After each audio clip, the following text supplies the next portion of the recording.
než předám slovo jemu a Petru Voříškovi, co by prvnímu předsedajícímu, tak bych rád popřál všem přednášejícím úspěšné prezentace, všem předsedajícím sekcí, aby jejich přednášející dodržovali časové limity a samozřejmě vám všem spoustu nových poznatků. Děkuji mnohokrát.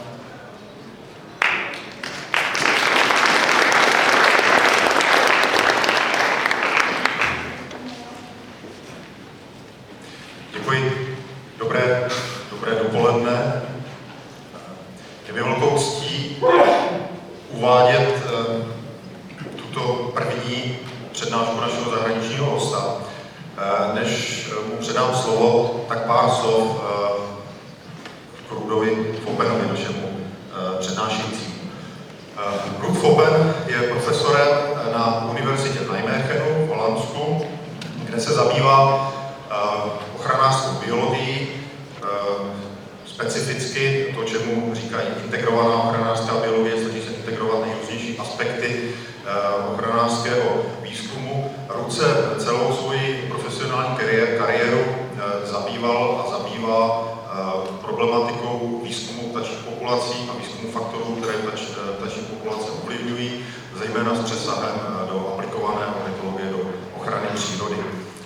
Rud je sice profesorem na univerzitě, ale většinu své profesionální kariéry strávil a nadále tráví v holandské nevládní organizaci SOVON, což je něco jako ekvivalent České společnosti ornitologické. Je to nevládní organizace, která se v Holandsku věnuje především tedy výzkumu ptáků, především programům typu sčítání a mapování, do kterých jsou zapojeni amatérští ornitologové. A to je další téma, kterým se Rud ve své profesionální kariéře zabývá, téma citizen science, využití výsledků ornitologie, té amatérské ornitologie pro ty skutečně profesionální špičkové, profesionální výstupy. Kromě toho, že Rud je aktivní ve své profesi v Holandsku, tak je také aktivní jako člen výboru EBCC, European Bird Census Council, Evropské rady pro sčítání ptáků, kde působí jako člen výboru už od roku 2000, posledních 6 let je předsedou výboru této organizace. A protože EBCC je hlavní organizace, která organizuje na špičkové úrovni monitoring ptáků v Evropě, ať jsou to atlasy nebo sčítání ptáků, a je to organizace, která má ve svém blogu slogan "Každý pták se počítá", tak když organizátoři konference řešili, koho pozvat jako zahraničního řečníka na tuto konferenci, tak bylo celkem jasno, kdo jiný než předseda organizace EBCC, která má ve svém sloganu "Každý pták se počítá". Takže this is your time. A ještě technicky já budu tu přednášku překládat, ovšem budu ji překládat jenom, řekněme, ve stručné podobě. Většinu věcí uvidíte v těch slajdech a případně bude možnost kdykoliv se na cokoliv zeptat, když to nestihneme teď po přednášce během přestávek. Rud tady s námi bude až do neděle, takže je dost času případně na další osobní kontakty. Please. Dobré dopoledne. That's all I can say. Well, ptaku, that's the most important Czech word, I understand. Pták je nejdůležitější české slovo. Yes, but I will continue in English, and well, I have a very good assistant in Peter. First of all, thanks for having me here, or inviting me to give a talk on the work of the EBCC. Děkuji za pozvání. I'm honored. It's not my first time in Mikulov, and I'm very happy to be back because it's a very, very nice town. So. Není to poprvé, co jsem v Mikulově, a jsem velmi rád, že jsem zase zpátky. I will tell you this morning about the work of the EBCC, how we are organized, and what kind of projects we run, and how important CSO is in the work of EBCC. A povím vám něco o tom, co EBCC dělá, jak jsme organizováni a jakou roli v tom hraje Česká společnost ornitologická. This is more or less the content of my talk. To je přibližně obsah přednášky. I will say some words about what the EBCC is, how we are organized, and when we start, something about the monitoring, the atlasing, the online data portal project, and something about the future. Něco bude o tom, co je vůbec IPCC, jak je organizována, jak se začalo, o monitoringu, o atlasech, online portálech pro sběr dat a něco málo o budoucnosti. Okay, what is the IPCC? Of course you can look at our website, but I will briefly explain about it.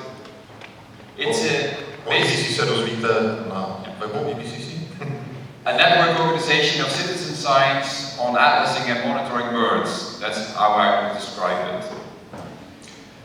IPCC je sdružení organizací, které pracují na bázi citizen science, občanské vědy a zabývají se atlasem a monitorováním ptáků. So this is basically the things we want to do. We want to study, to monitor, to promote, encourage and collaborate. And all has to do with European birds, so the birds in the whole of Europe. Zabýváme se výzkumem ptáků, monitoringem, ale také propagací monitoringu ptáků a studiem ptáků, podporou v zemích, kde to ještě tolik nejde a spolupracujeme s dalšími mezinárodními organizacemi, které se zabývají podobnými tématy. So, in fact, I consider this as citizen ornithology. Občanská ornitologie. Oh, that's too fast. Just 3 slides back. Yeah, okay. Yes, a very important part of our work is organizing conferences. We just had our latest conference in Halle, in Germany. We call it the Bird Number Conferences. Důležitou součástí práce IPCC jsou konference, které se pořádají po 3 letech. Poslední proběhla zrovna nedávno v Halle ve východním Německu. So briefly, how are we organized? We are an association under Dutch law, and so an association has members. So we have for each country in Europe, we have 2 members who are delegates, called delegates. And next to that we have a board for the daily business consisting of 10 people. IPCC je legálně organizace existující v rámci holandského právního systému. V každé zemi jsou 2 delegáti a pak je výbor, volený výbor, který má 10 členů, který vlastně tu organizaci řídí.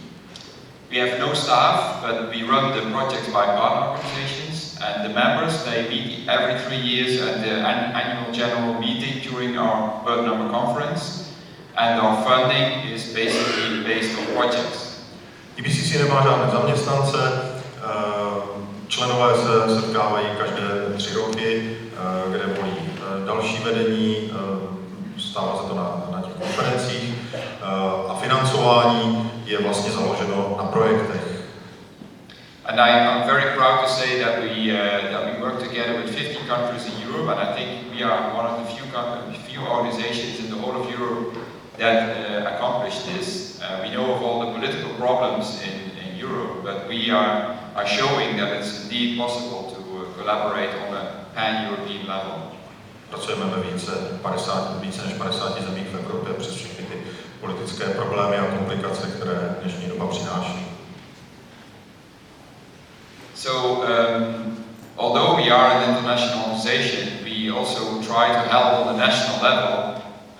For instance, by supporting monitoring schemes like we did in Russia for the European Atlas, and we try to promote the work on the national level, also by promoting, organizing workshops and by some publications like best guides, publishing best guides, how to improve our work. Rozvoj monitoringu v zemích, kde je to potřeba, pomáháme dílčími způsoby. Příklad, který tady Ruth zmínil, je podpora hnízdního atlasu v Rusku, který probíhá už od roku 2010, bude součástí evropského hnízdního atlasu. Tady si dovolím přidat ještě, ta mapa vpravo ukazuje pokrytí Ruska údají, to znamená ty červené kvadráty, to jsou už údaje, to jsou kvadráty, to už Rusové mají údaje k hnízdnímu atlasu, ty zelené slíbená data a tak dále, takže ten rozvoj skutečně funguje, rozvoj také podporuje IPCC formou workshopů, instrukcí, pokynů, best practice guide a tak dále. I will now go into detail a bit into detail about our major initiatives, the three big projects that we run. That's the data on bird distributions, the atlasing work, it's the monitoring project packets, and the latest one, European Bird Portal.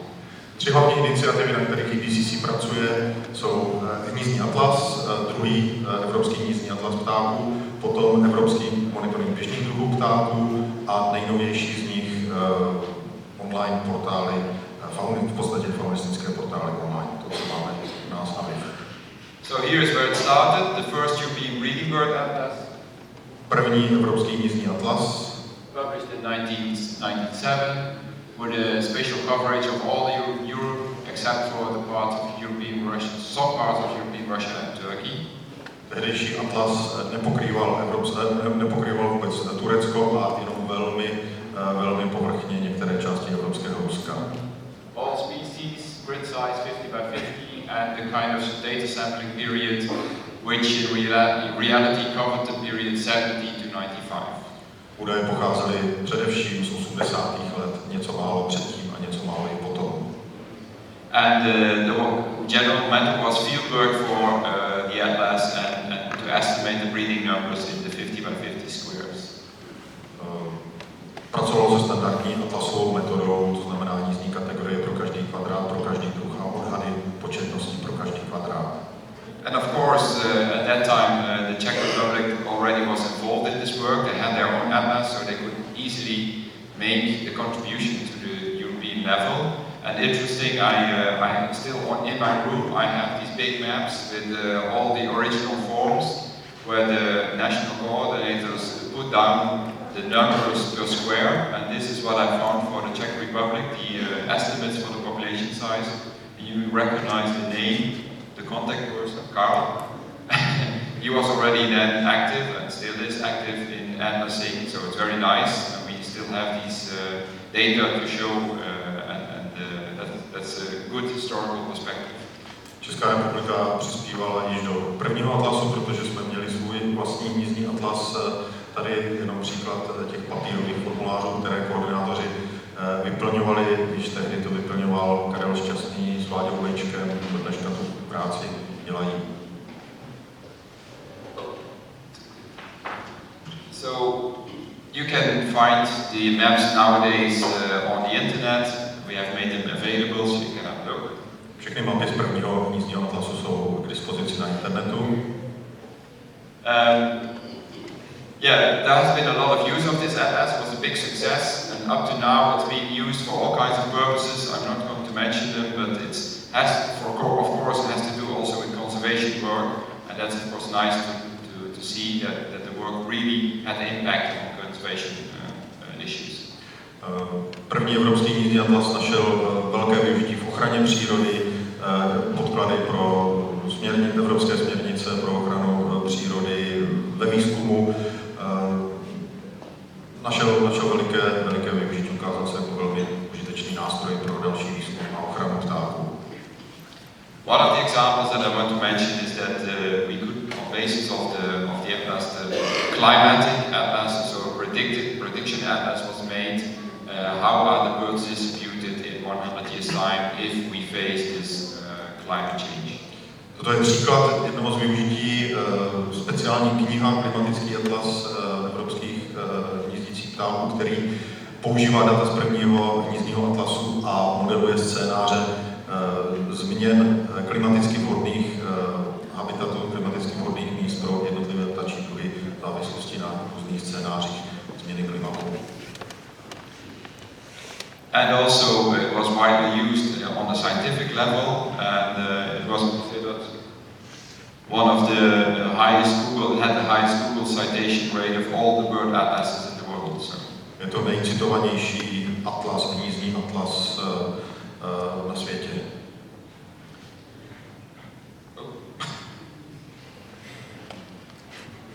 It's going fast. Now next, the Pan-European Common Breeding Bird Monitoring Scheme, and this scheme was set up since 2002, and the use is to make indicators of the state of nature using the bird data. The core financial support for this project comes from the European Commission and the RSPB, and there's a whole bunch of organizations, amongst them CSO, that make this happen and coordinate and run this project. Druhá iniciativa, Evropský monitoring běžných druhů ptáků. Já myslím, že ho nemusím celý představovat, slyšeli jste a slycháte o něm od nás hodně. Od roku 2002 hlavním cílem je používat ptáky jako indikátory biodiverzity, koordinován s České společností ornitologické ve spolupráci s řadou dalších organizací. This is the organization. There's a central coordination unit, and there's a technical group, a steering group. Statistics Netherlands is there for the calculations. But very important is that this left side, it's the volunteers in the field and the national coordinators that make this happen and send in the data. And so we kind of collate all the data and analyze the data. Tohle je vlastně struktura, jak jsme organizováni, ta centrální koordinační jednotka, to je v podstatě ČSO a velmi důležití jsou ti dobrovolníci a amatérští ornitologové, kteří ptáky sčítají v současnosti v 28 zemích Evropy. And then there's another important thing. This is the central person. He's standing over there. From the CSO. We couldn't have done it without better. And also, there's another important person in the steering group, Stanek. So CSO is very heavily involved in this project. We have all kinds of activities, and they are run from the Czech team in Prague. For instance, the organization of workshops, and then you see another few faces. Organizujeme workshopy a další pracovní setkání. No, to je asi tak všechno, co mohu říct. Yeah. Arena. So that's really a team in Prague which is running the whole thing, and what they come up with, what they produce, is these nice trends for birds in Europe. A toto jsou výsledky, trendy jednotlivých ptačích druhů pro Evropu. Ta mapa ukazuje pokrytí zemí, odkud máme data. The most important outcome of the PACAM's project is this indicator. We have wild bird indicators and the farm bird indicator. So the farm bird index, the FBI as we call it, has made a major impact in the European Union and is heavily used by the European Commission. Nejdůležitějším výstupem je pravděpodobně tento index běžných druhů ptáků zemědělské krajiny, který je velmi používán především na evropské úrovni. So it's one of the major indicators for biodiversity in Europe, and it's being followed up by many other initiatives all over the world. There's even an Uganda World Index, which is a kind of copy of the method and the calculations that we do here in Europe. Tento přístup začíná být používán jinde ve světě. Máme tam index třeba z Botswany nebo z Ugandy, používají podobné přístupy, jaké jsme začali používat tady v Evropě. It's an indicator that underpins the EU targets. Tento indikátor je používán i v oficiálních strategiích Evropské unie, ty cíle k roku 2020, které se stavují k biodiverzitě a ochraně přírody. Comes back in the State of Nature reporting of the EU. It's being used by Eurostat. Výsledky najdete v publikacích Eurostatu, v oficiálních publikacích Evropské komise jako stav přírody v Evropské unii. Všude tam najdete tyto výsledky. And the success of this scheme heavily relies on the partnerships, including also the input of money on the national level to gather the data on the national level. So we have an enormous number of partners in this project. Úspěch toho programu samozřejmě závisí a stojí a padá na spolupráci s dílčími národními organizacemi a spolupracovníky. So besides this nice indicator output, which is really for the policy in Europe, there's also a whole lot of research outputs nowadays. We have more than 25 scientific peer-reviewed publications about this project. Kromě toho také máme výsledky na poli čistě vědeckém, více než 25 vědeckých publikací v recenzovaných časopisech. Then we see another member of the Czech team, Anna Gamero, who is the scientific officer nowadays. Další člen našeho týmu, Anna Gamero, která je zodpovědná za výzkum. So in the future, I think this network is alive and kicking, but we have still some targets and we have still some things to do. We need to innovate, we need to automate. I think there will be a request for more spatial temporal analysis, and there's a talk on it by Anna on Saturday who will explain about one of these projects. And we also realized, certainly this year, that the funding of this whole project is a struggle. Program je úspěšný, nicméně je spousta problematických věcí, které stojí před náma, musíme se dále rozvíjet. Jedna věc je automatizace celé naší práce s daty, druhá věc další analýzy. Něco málo uslyšíte v sobotu v příspěvku Anny, která bude přednášet něco o našich nejnovějších výsledcích na poli analýz dat ze sčítání a neustále tady máme problém a bojujeme s financováním. So this is how the output probably is going to look like in the future, that we can make spatial indicators, so we can show areas where species are going down and going up, which is much more informative than only one trend in time. Takhle nějak by mohly vypadat v blízké budoucnosti naše další výstupy, že bychom mohli ukazovat mapy z místy, kde daný druh ubývá a přibývá, nebo více druhů dohromady. And all the things that we want to do is to, for instance, to compare SPAs, so special protection areas, versus non-special protection areas, to show what the value is and the differences in trends in these areas. Také plánujeme zpracovat takovéto indexy změn početnosti založené například na ptačích oblastech a mimo ptačích oblastech, mimo ptačí, na území mimo ptačí oblasti, které by jasně ukazovaly, jakou roli skutečně chráněná území typu ptačích oblastí v ochraně běžných druhů ptáků kraji. So we need to work on the site level at a routine basis, and it needs some specifications, needs special software, but I think we can manage this in the near future. Speciálně data na úrovni lokalit představují pro nás velkou výzvu, protože musíme na to vyvinout kompletně nový software, který umožní vůbec práci s tím množstvím dat, rutinní analýzy a tak dále a tak dále. So now about the second project, a new European breeding bird atlas. We launched it a couple of years ago, and yeah, I think this is another exciting project of EBCC. Druhý projekt, druhá iniciativa, nový evropský místní atlas. Why a new atlas? There's several reasons. We know that it's important for nature conservation plans. And we know that there have been large changes the last 30 years. We have new fieldwork opportunities, new analytical tools, and we also think that it's a good promotion for national atlases. Shrnu to důvody, proč vůbec děláme nový hnízdní atlas pro ochranu přírody, pro ochranu ptáků, nová data. Potřebujeme, spousta věcí se za těch posledních 30 let v Evropě změnila. Máme nové metody analýzy dat, spousta nových národních a regionálních atlasů a předpokládáme, že nový atlas bude také velmi užitečným zdrojem pro další čistě vědecké analýzy.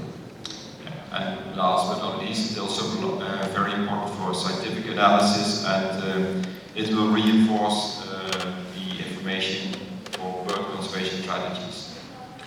Také na pomoc ochraně ptáků vlastně to znělo. So what will we achieve? Well, maps, comparison between maps, and a huge biodiversity set, I think one of the largest in the world. We will show that we have very nice analytical approaches to make these maps, and I think it's very important for capacity building for areas where there is hardly any bird watching. Až bude to, tak budeme mít mapy rozšíření ptáků v celé Evropě. Co je důležité, budeme mít mapy srovnání se stavem v 80. letech. Bude to vlastně asi nejkomplexnější, nejrozsáhlejší takhle standardizovaný soubor dat k biodiverzitě vůbec na celém světě a ty nové metody tvorby map nám pravděpodobně umožní udělat ty mapy ještě lepší, včetně map relativní početnosti. Důležitým aspektem celého atlasu je také pomoc zemím, které ještě nemají takové kapacity, tolik ornitologů, tolik amatérských ornitologů, kteří by mohli dělat takovou tu práci. So hypothetical examples. We will have breeding evidence for all bird species at a resolution of 50x50. Tak to bude vypadat. To byla v podstatě mapy rozšíření jednotlivých ptačích druhů. We will have estimates on the numbers per square. Odhady početnosti v hrubých kategoriích pro každý kvadrát 50 na 50 km. A comparison with the latest, with the former atlas. Srovnání se situací v 80. letech s prvním atlasem. And for many species we will have more fine-grained distribution maps showing relative densities among Europe. Pro vybrané druhy budou i mapy na úrovni 10x10 km, kde budou ukázány relativní density. And as I already said, I think it's a win-win situation because EBA2, our new Atlas project, will also improve and mean capacity building projects for PACAPs, for instance in the eastern parts of Europe where we don't have monitoring schemes yet. Využíváme Atlas také k podpoře občanské vědy a amatérské ornitologie v zemích, kde zatím na to nejsou. Atlas je první krok, potom, když se bude dařit, můžeme tam zahájit sčítání. Doesn't mean that we're going to invade the east. Arrows might indicate that, but that's not the purpose. Není to, že bychom chtěli podniknout invazi na východ, ty šipky, to není.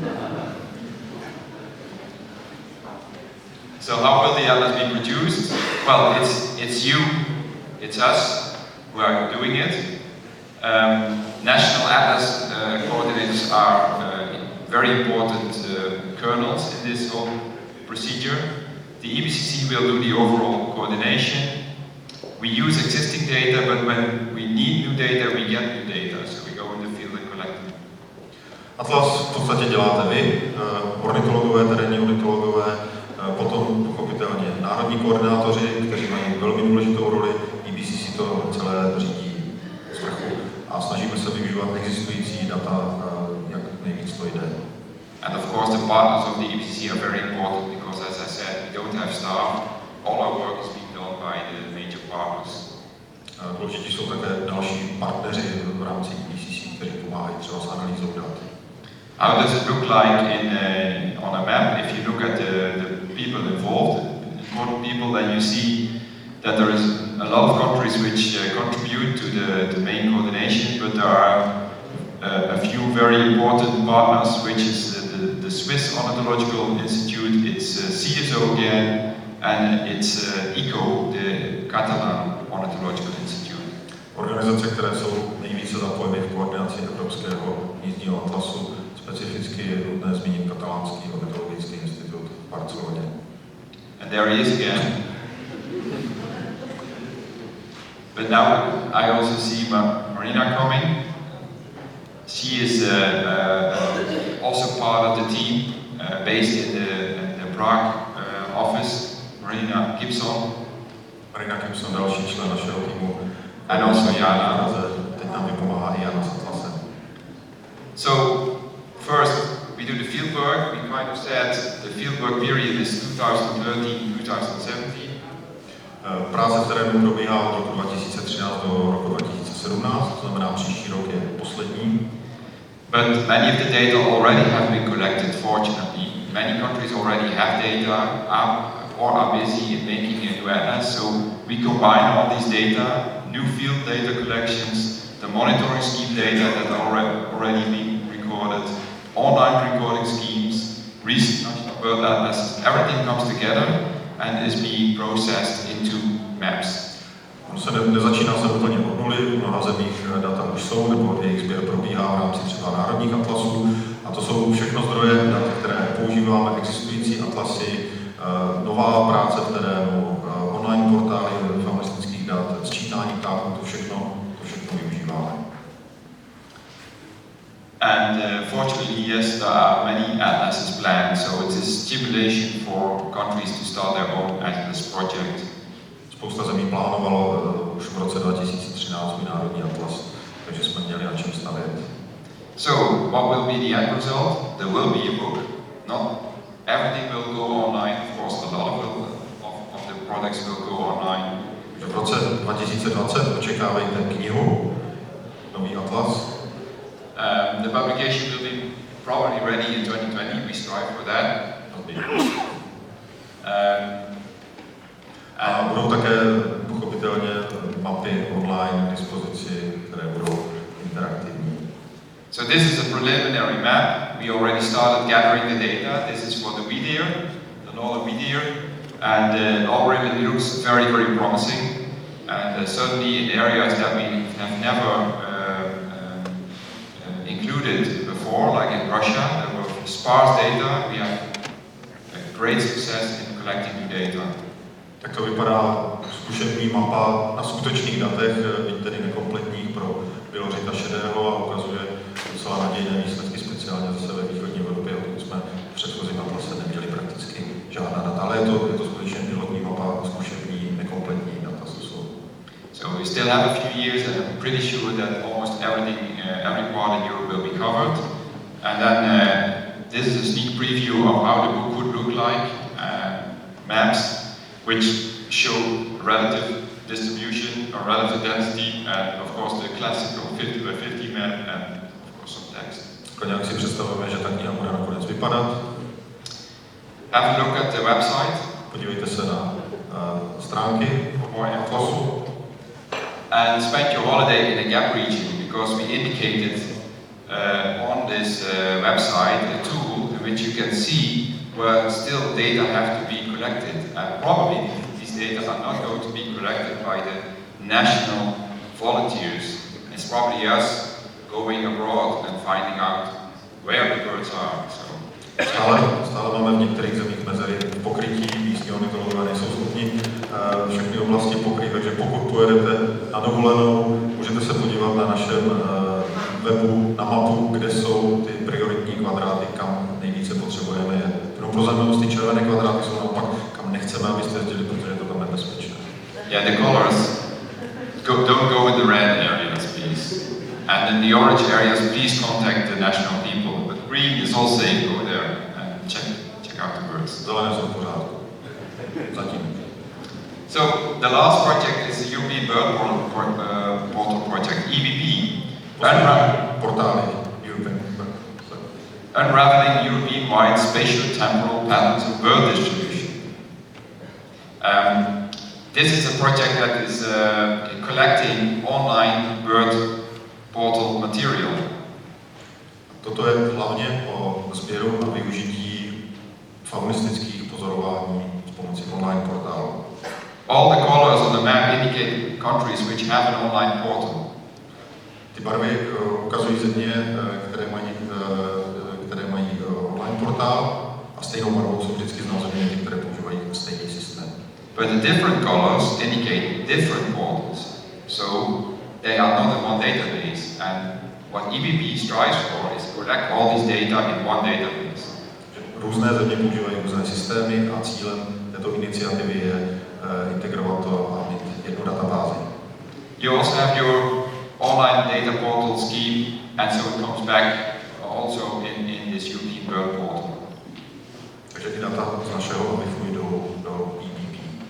It's clear that all these million records have much more value if they come back in a bigger system. A pochopitelně tyto miliony údajů mají mnohem větší hodnotu, když jsou v jednom standardním systému. And there is a great potential for doing all kinds of nice analysis with these data. There are some drawbacks. When you put in data like a casual record, that's much less informative than a monitoring scheme. But there is something in between a casual record, just one single record putting a dot on a map, and these highly standardized monitoring scheme. We think that in the European Bird Portal we can make things much better if we collect lists, daily lists of species. Tato data mají některé nevýhody oproti vysoce standardizovaným programům, jako je sčítání ptáků. Tady je to podstatně složitější, ta příležitostná data nejsou tak dobře strukturovaná. Ovšem je jakási cesta mezi. Na jednu stranu máme teda vysoce strukturované a sofistikované sčítání, na druhou stranu jenom příležitost na pozorování a mezi tím jsou kompletní seznamy, které mají velikou důležitost a v této iniciativě je snaha, aby byly používány a praktikovány co nejvíce. This is what we found out, that there is a lot of observations going on, but there is a large difference in the density of the data. You can see in Spain there's hardly any online record data sampled, but in the Czech Republic you're doing very well, like in the Low Countries and the UK. So we still have to work on some countries so they have they are like more data, so everything is more even. Mapa ukazuje vlastně, jak moc kde se vkládají faunistická data. Vidíme, některé země jako Španělsko jsou velmi špatně pokryté, některé zase hodně. Je to čistě aktivita pozorovatelů a jejich vkládání na portálu. So this is what the portal looks like now. We have some kind of pilot viewer in which you can see the observations, in this case of the teal, through the year. You can see the weeks or the months running. And every image is a week, and so you can see the distribution of this species over Europe during the year and over the years. To už je praktický výstup, který můžete najít na webu EBP, tady pro čírku obecnou po týdnu změny rozšíření v rámci Evropy, dokonce tady po jednotlivých letech. Vidíme, jak se to mění. So that's one of the goals, model those data in order to show these processes. Another goal is to show where the migratory flyways are and where the birds are, when and where the birds are moving. Důležité také využití pro sledování migraci, kdy a kde se ptáci na svém tahu objevují.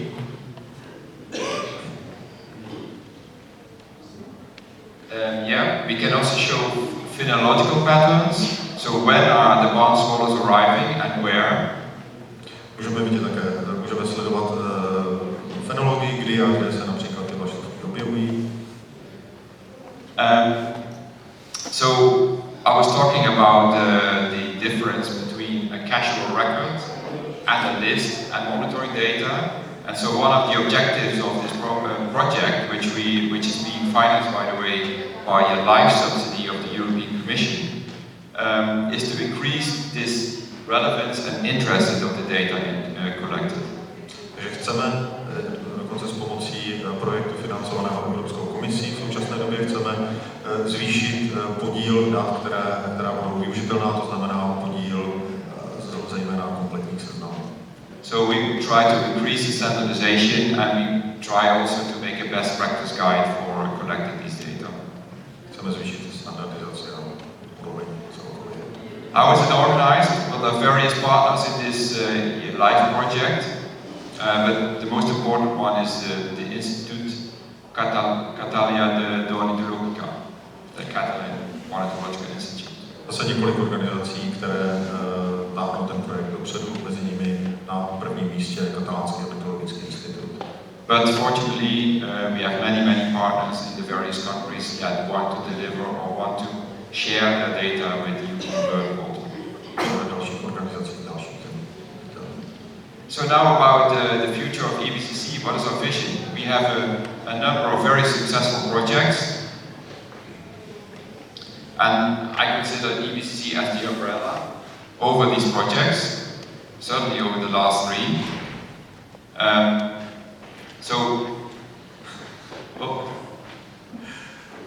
It's going too fast.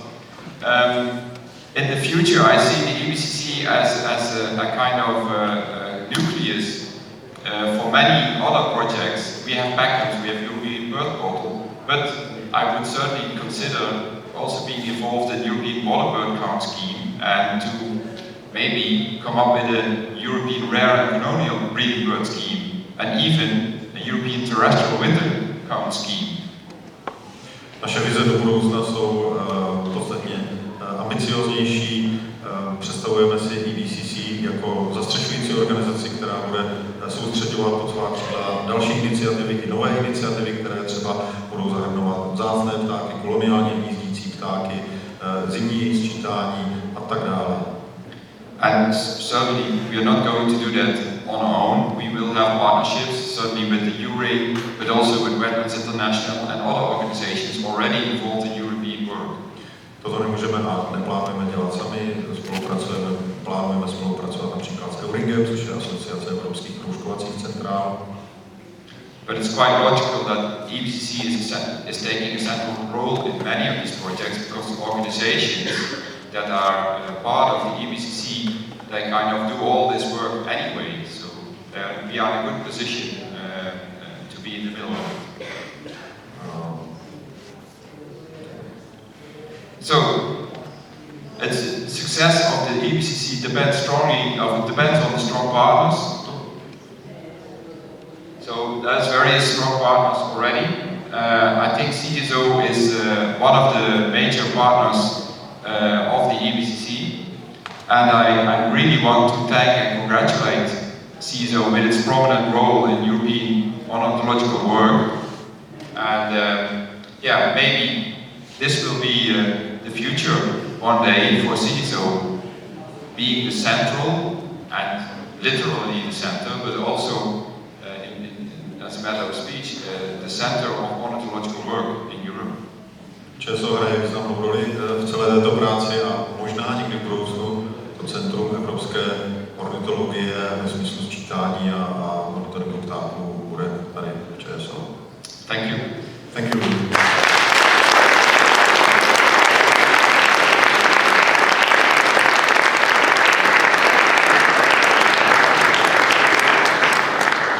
I have a present for you.